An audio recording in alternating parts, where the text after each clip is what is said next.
हम लोग आज क्लास 12 के रसायन विज्ञान की कुछ महत्वपूर्ण अभिक्रियाओं के बारे में अध्ययन करेंगे जो हमारे यूपी बोर्ड परीक्षा की दृष्टि से अत्यंत महत्वपूर्ण है। इसके पहले कुछ अभिक्रियाओं के बारे में चर्चा पिछले वीडियो में किया जा चुका है। इसमें से एक अभिक्रिया है एल्डोल संघनन। एल्डोल संघनन क्या होता है? एल्डोल संघनन में ऐसे एल्डिहाइड या कीटोन जिनके पास अल्फा परमाणु उपस्थित होता है तथा HCl या सोडियम हाइड्रोक्साइड के उपस्थिति में संघनित होकर बीटा हाइड्रोक्सी एल्डिहाइड या बीटा हाइड्रोक्सी कीटोन बनाते हैं। जब एल्डिहाइड लेते हैं तो बीटा हाइड्रोक्सी एल्डिहाइड या जब कीटोन लेते हैं तो बीटा हाइड्रोक्सी कीटोन बनाते हैं, तो उस अभिक्रिया को एल्डोल संघनन अभिक्रिया कहते हैं। इसमें एग्जाम्पल के रूप में देखेंगे, जैसे एसिड एल्डिहाइड के दो अणु CH3CH C double bond OH plus H CH2 CHO, ये भी एल्डिहाइड है और ये भी एल्डिहाइड है। इसमें अल्फा हाइड्रोजन उपस्थित हैं। इसको हम लोग बोल सकते हैं कि ये अल्फा कार्बन है, ये अल्फा कार्बन है। अल्फा कार्बन पर जो हाइड्रोजन उपस्थित होता है उसे अल्फा हाइड्रोजन कहते हैं। तो जिनके पास अल्फा हाइड्रोजन परमाणु उपस्थित होता है उसे ऐसे एल्डिहाइड कीटोन जिसके पास अल्फा हाइड्रोजन परमाणु उपस्थित होता है उसे HCl या NaOH की उपस्थिति में संघनित होकर के बीटा हाइड्रोक्सी एल्डिहाइड या बीटा हाइड्रोक्सी कीटोन बनाते हैं। तो इसमें अल्फा हाइड्रोजन का मतलब कि जो क्रियात्मक समूह होता है, CHO यहाँ पे क्रियात्मक समूह है और यहाँ भी क्रियात्मक समूह है, तो CHO के पास वाले जो कार्बन होते हैं उसे अल्फा कार्बन कहते हैं। उस अल्फा कार्बन में उपस्थित हाइड्रोजन परमाणु को अल्फा हाइड्रोजन परमाणु कहते हैं। इस अल्फा हाइड्रोजन परमाणु वाले एल्डिहाइड यानी एसिड एल्डिहाइड के दो अणुओं को लेकर के जब HCl या NaOH सोडियम हाइड्रोक्साइड के उपस्थिति में क्रिया कराते हैं तो यहाँ से इस दोनों कार्बन परमाणुओं को जोड़ने के लिए यहाँ से एक बॉन्ड टूट जाता है और ये हाइड्रोजन परमाणु यहाँ पे आकर के जुड़ जाता है, यानी बनता है यह CH3। फिर C जब हाइड्रोजन परमाणु यहाँ पे आकर जुड़ता है तो यहाँ एक बॉन्ड टूट जाता है और बनता है OH। फिर ये कार्बन और ये कार्बन आपस में जुड़ जाते हैं,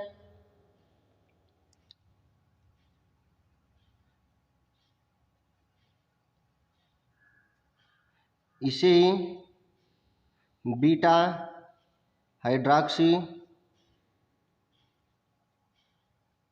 एल्डिहाइड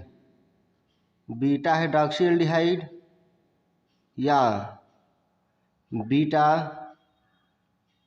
हाइड्रोक्सी ब्यूटेनल, क्योंकि एल्डिहाइड का अनुलग्न अल होता है और यहाँ से इसको दर्शाएंगे तो ये अल्फा होगा और ये बीटा होगा।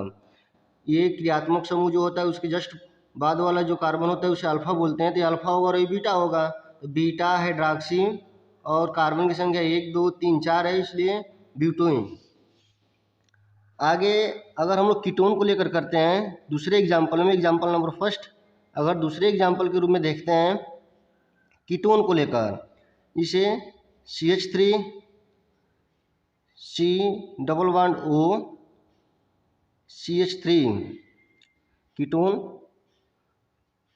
के भी दो अणु लेंगे, H single bond CH2 CO CH3, ये भी कीटोन के दो अणु लिए। इसका विक्रिया हम लोग कराएंगे NaOH सोडियम हाइड्रोक्साइड या हाइड्रोक्लोरिक अम्ल HCl की उपस्थिति में, तो वहाँ भी वही क्रिया होगी।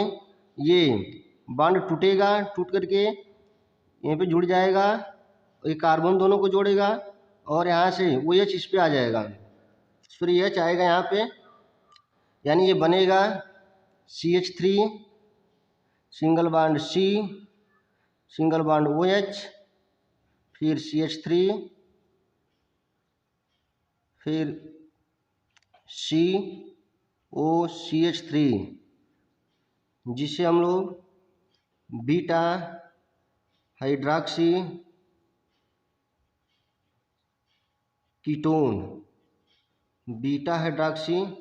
कहते हैं। यानी हम लोग एल्डोल संग्रहण में यही देखे थे कि ऐसे एल्डिहाइड या कीटोन, एल्डिहाइड और कीटोन ही लेते हैं जिनके पास अल्फा हाइड्रोजन परमाणु उपस्थित होता है तथा उसे HCl या NaOH सोडियम हाइड्रोक्साइड की उपस्थिति में वो संघनित होकर के बीटा हाइड्रॉक्सी एल्डिहाइड या बीटा हाइड्रॉक्सी कीटोन, जब एल्डिहाइड को लेकर के हल करेंगे तो बीटा हाइड्रॉक्सी एल्डिहाइड, जब कीटोन आएगा तो बीटा हाइड्रॉक्सी कीटोन बनाते हैं और इस अभिक्रिया को हम लोग एल्डोल संघनन अभिक्रिया कहते हैं।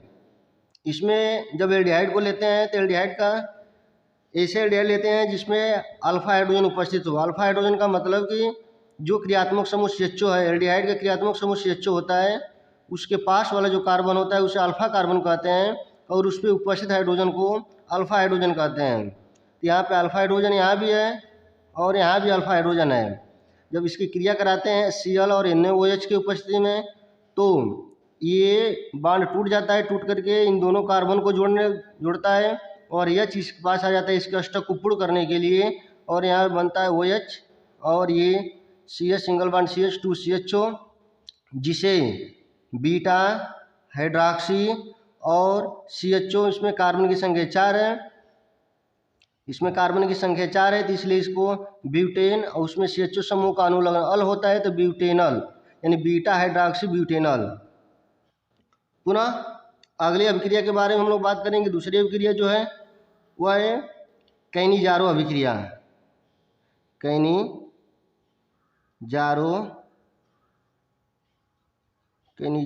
अभिक्रिया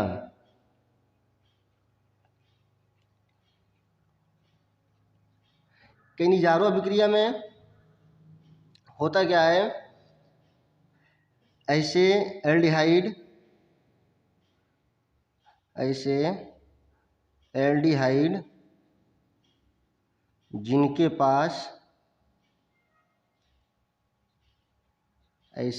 जिनके पास अल्फा हाइड्रोजन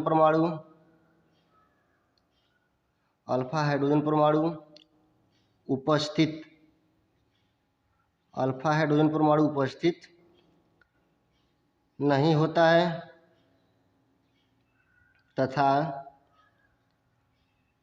उसे NaOH के साथ गर्म करने पर एल्कोहल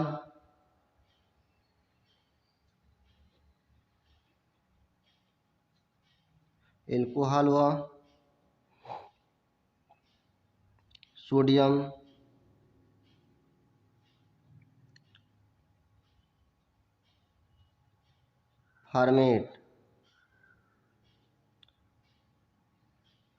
फॉर्मेट बनाता है तो इसे कैनिजारो अभिक्रिया कहते हैं। ऐसे एल्डिहाइड जिनके पास अल्फा हाइड्रोजन परमाणु उपस्थित नहीं होता है तथा उसे NaOH सोडियम हाइड्रोक्साइड के साथ गर्म करते हैं तो एल्कोहल व सोडियम फॉर्मेट बनता है, तो इस अभिक्रिया को हम लोग कैनिजारो अभिक्रिया कहते हैं। जैसे एग्जाम्पल के रूप में देखेंगे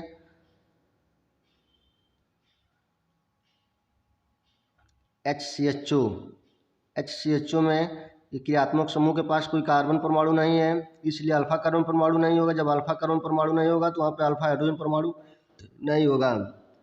इसकी क्रिया सोडियम हाइड्रोक्साइड NaOH के साथ इसको गर्म करते हैं।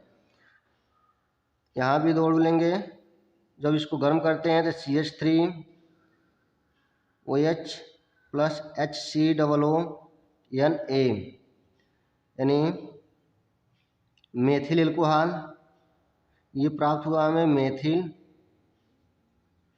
एल्कोहल और ये हमें मिला सोडियम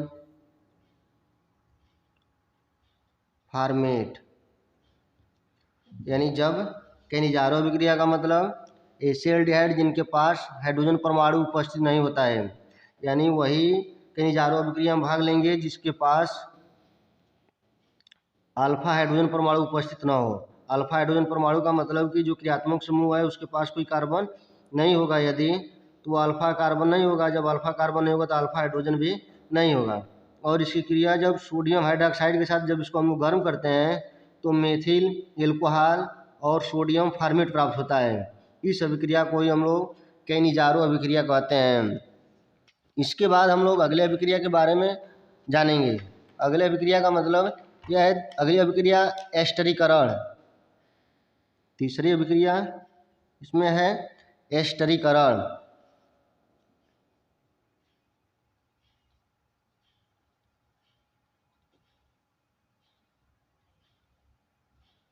एस्टरीकरण क्या होता है?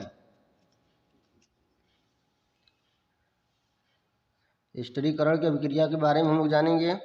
एस्टरीकरण क्या होता है, पहले इसका परिभाषा लिख लेते हैं। जब किसी कार्बोक्सिलिक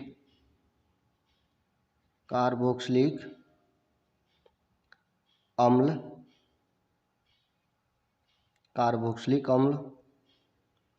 व एल्कोहल को सांद्र H2SO4 या शुष्क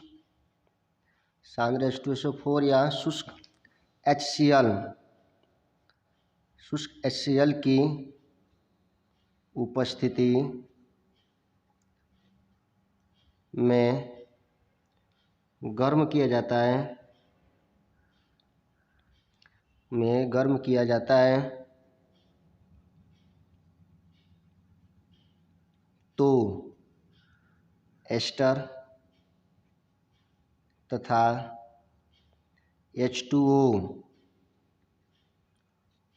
प्राप्त होता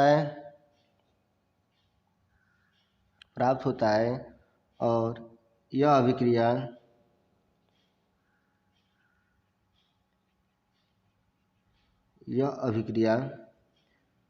एस्टरीकरण कहलाती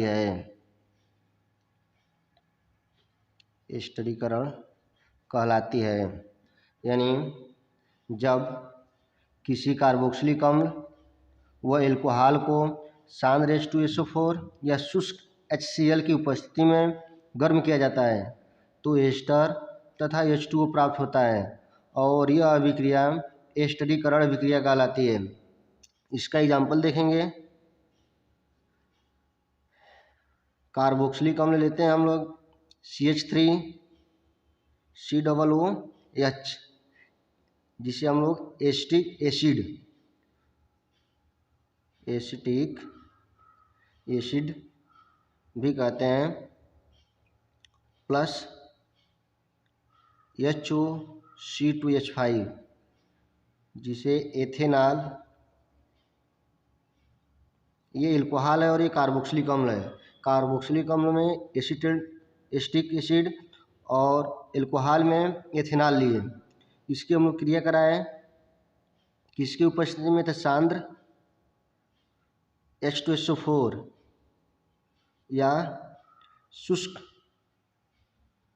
HCl हाइड्रोक्लोरिक अम्ल की उपस्थिति में जब कराते हैं तो यहाँ से H और ये OH यानी जल अपघटन होता है। जल अपघटन के कारण यहाँ से H2O बाहर निकल जाता है। जब H2O बाहर निकलता है शेष CH3COO सिंगल बॉन्ड C2H5 जिसे एथिल एसीटेट